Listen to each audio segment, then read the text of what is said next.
Hi, this is Mark Joritsma with North Dakota Family Alliance. We are here today to do another video interview with a legislator from our legislature here in the state, and we're very excited to have Senator Bob Paulson with us from District 3.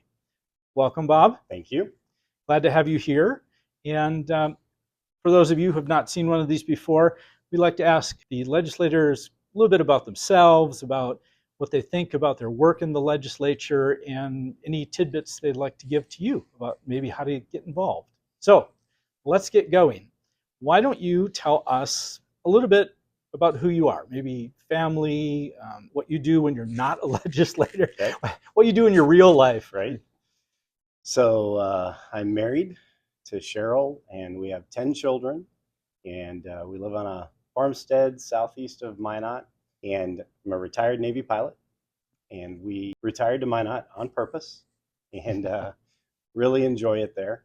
And outside of this, we raise some animals on the farm, some cows, and we have some investment properties. And then I recently accepted the role as associate pastor at the church that we attend. So we keep fairly busy. Yeah, I was going to say, that's quite the swath there of stuff you covered. Obviously, you have a lot of talents, Renaissance man. Right. So, okay, so I have to go back to the first thing you said, Navy pilot. Mm-hmm. How long were you in the Navy? 24 years. 24 years. Okay, and what kind of planes did you pilot? Oh, I flew quite a few. I started out with the EA-6B off the aircraft carrier, which was an electronic attack airplane, and then transitioned to the adversary role and flew A4s, F-18s, and F-5s. Wow. And then got in a car accident that injured my back, and so I was disqualified from ejection seat airplanes. And they moved me into the transport role, and I flew DC-9, Gulfstream 4, and 737s. Wow. So a very unusual career. Yeah. But very rewarding, and I really enjoyed it. That's really neat. I love that you have that experience, and you know the farming experience. You've got it. Just it's a nice combination. Yeah. So how long have you been a legislator? I ran in 2018 for the House, and I served one term in the House, and then ran for the Senate the following election. Okay. So what made you want to become a legislator in the first place? My running mate was very persistent. He needed a running mate, and I told him no multiple times. And I think the idea of making a difference, honestly, we were running to defeat a pro-choice Republican, and life is a very important issue to me. And so we were successful in that. And so that was probably the primary motivation for initially getting in. Excellent. And so what committees do you serve on? Judiciary and Transportation. Okay, excellent. And for those of you watching, judiciary is incredibly important for us in the issues that we deal with. We spend a lot of time in your committee, for better or worse. I'm sorry you have to see us here all the time. It's always good to see you. But we spend a lot of time in Health and Human Services and Judiciary, because a lot of these social issues, if you want to call them that, they end up in those committees for hearings. So we love seeing you. This is a great committee. Diane Larson heads it up, and we're among friends when we come into here. So this is good. So how has your faith helped you in terms of being a legislator, either voting or interacting with folks or in any other way?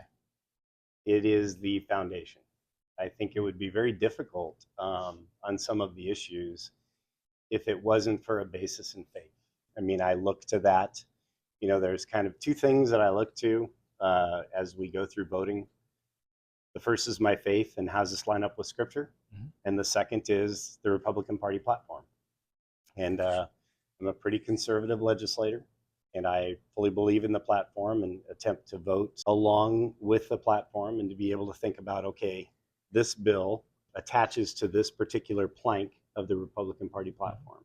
So faith is huge, and prayer is huge.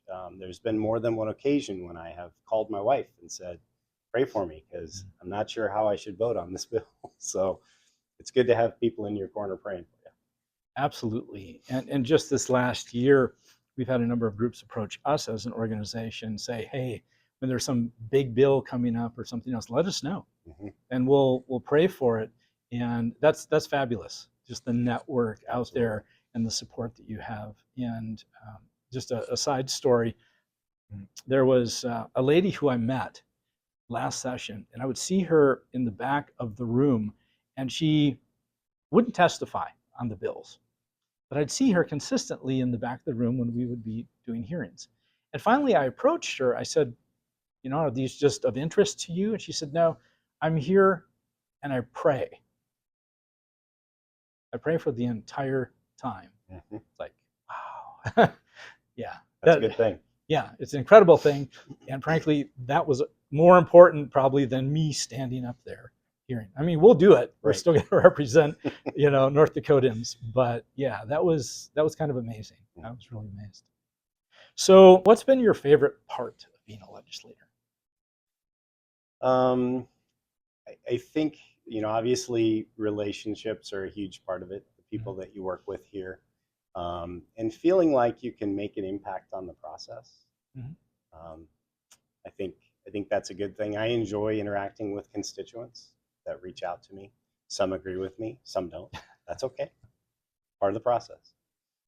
What is the best way, kind of jump ahead here, what's the best way for them to contact you and let you know kind of how they feel about a bill or even ask a question? Yeah, so probably the best way to start is to know what district you're in. And you can go on the Yeah. Secretary of State website, put your address in, and it will tell you what your legislative district is. Right. So you're contacting the right people. And then, once you know that and you know their names, all you have to do is Google Bob Paulson, Minot, North Dakota, and my cell phone comes up, my home address comes up. Sometimes I'm not sure that's a good thing. But, there's ways via our email addresses. Mhm. So any of those ways, will work. Yeah. And I think just reaching out. Yeah, there's a lot of transparency, There is. which I really appreciate. Not all legislatures are like this across the nation, but ours shows the cell phone numbers. It shows personal emails, things like that, which is fabulous. There's accountability built into that, right? Absolutely. So, what's been the hardest part of being a legislator? I think probably the hardest part is that there's no yellow button. It's green or red. Yeah, You it got to is. pick. You It got to is. pick. And there are a lot of times when I remember sitting in the judiciary in my first session, and the proponents got up to testify on the bill, and I'm thinking, yeah, this makes sense. This seems like a good bill. I'll probably vote for this one. And then the opponents got up. I'm like, oh, I hadn't thought about That's that. a good point too. Boy, that's a really good point. And you just realize throughout the process that there are typically good points on both sides. Yes. And so again, that gets back to you have to have a principled core, I think, Mhm. to be able to work through that maze and figure out, no, I think this is the right answer because this is how it either applies via scripture or via the Republican Party platform, or hopefully both. Yeah. And so probably the hardest part is just when it comes to one of those bills where there is not a clear answer. And you listen to your colleagues, but in the end, you got to push your own button. You Yeah. got to pick. Yeah. Absolutely. So, what bills have you sponsored that you're most proud of sponsoring? There are several that I've sponsored that have not passed. I'm still proud of sponsoring them. Yeah, absolutely. Last session, and I'll bring it back this session, but parental rights in education. Mm-hmm. I don't think that parents should have to submit an open records request and sometimes pay money to see the curriculum that their children are being taught from in our public schools. But that's how it is. And so that was the primary goal of that bill, was to address that issue. And there are some other issues, and some of the issues that were in that bill were addressed via different bills last session. So I don't need to have to fight all those same battles this time. I sponsored a bill following the Montana COVID vaccine stance, where the state, it was a person's individual choice of whether or not they chose to get it, and there could not be any mandates. And Montana passed that, and we failed to. Still proud of sponsoring that bill. Yeah. So you don't always win, but I think sometimes you move the ball forward for future legislation, and then it will become successful. So, yeah. So what has been, you're talking about the red or green, there's no yellow. What has been the toughest vote you've had to take? The one where it was a real battle inside because there were strong arguments on both sides and it wasn't clear. Probably one of them would be the blue law, because there's a side of me that is very freedom oriented. And I said, I don't want the government telling a business when they have to be open. Why would I support a government telling a business when they have to be closed? Mm. Okay. But the flip side to that is honor the Sabbath, right? Yeah. And so, there was, I think, principled arguments on both sides of that. And I actually was, not on the same side as my running mate. We ended up voting the same way because I changed sides. And I think it's important to, recognize when, I think there's a flaw in my thinking here, and be able to have the humility to change your position and go, yeah, I think I was wrong on that. Yeah. So. And that is fabulous because sometimes, it's human nature. You come into an issue, you come into a bill, and your mind's pretty much made up. This is not good. This is not going to fly. You've read this thing already. And just to be open to listen to the arguments on both sides and to, consider it, that's a big deal because, it's not always there. How does the legislature look now compared to when you started? I think that I like the fact that I'm seeing more people involved in the process. And I think that as a result, in some ways, you're seeing the legislature become more conservative, slowly by slowly. And I think that's important. The government is not always the best solution to a problem. Oftentimes, it's the worst solution to a problem. And so there's the role of the church, the role of the community that I think have taken a backseat many times. And it's very dangerous in North Dakota because we have money. Yeah. Sometimes having money is a good thing. Other times, maybe not so much, because by golly, we can afford to fix that. But I'm kind of probably more along the lines of Ronald Reagan. Some of the scariest words you can hear is, I'm from the government, I'm here to help. So I think that the less that government does to help people be self-sufficient, that makes sense, what I just said. We do less so that they become more self-sufficient. I think that's a good thing. Yeah, it is. And that's been lost in a lot of ways. It has. As we've moved through the decades. And COVID did not help. No, it did not. And just to be clear, I understood the concept of, we are shutting down your business. Therefore, we're going to make restitution for that decision out of taxpayer dollars. Okay. I understood that. But we went way beyond making restitution, and we paid money for people to just sit at home and do nothing. And that is not healthy. Yeah. And I'm pretty sure it still continues in some areas. We need to get away from that. Yeah, absolutely. So, last question. You talked about contacting you, constituents contacting you.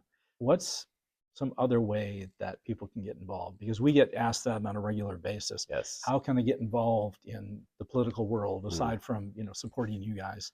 I think one of the best ways is just to identify early in session things that you care about and track those bills.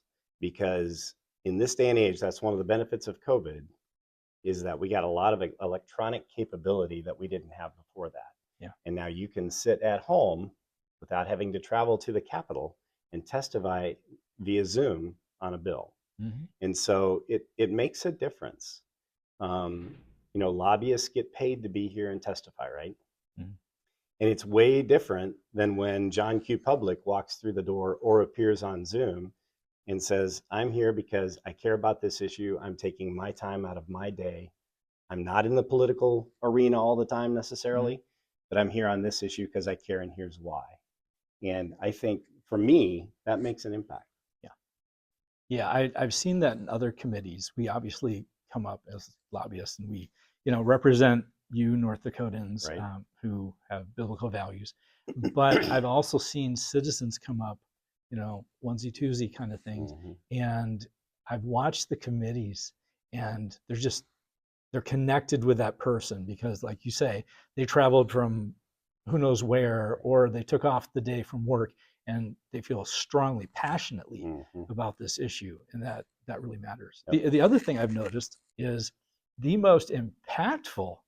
Now, see if you agree with this or not. The most impactful testimony is actually given by young people. Yes.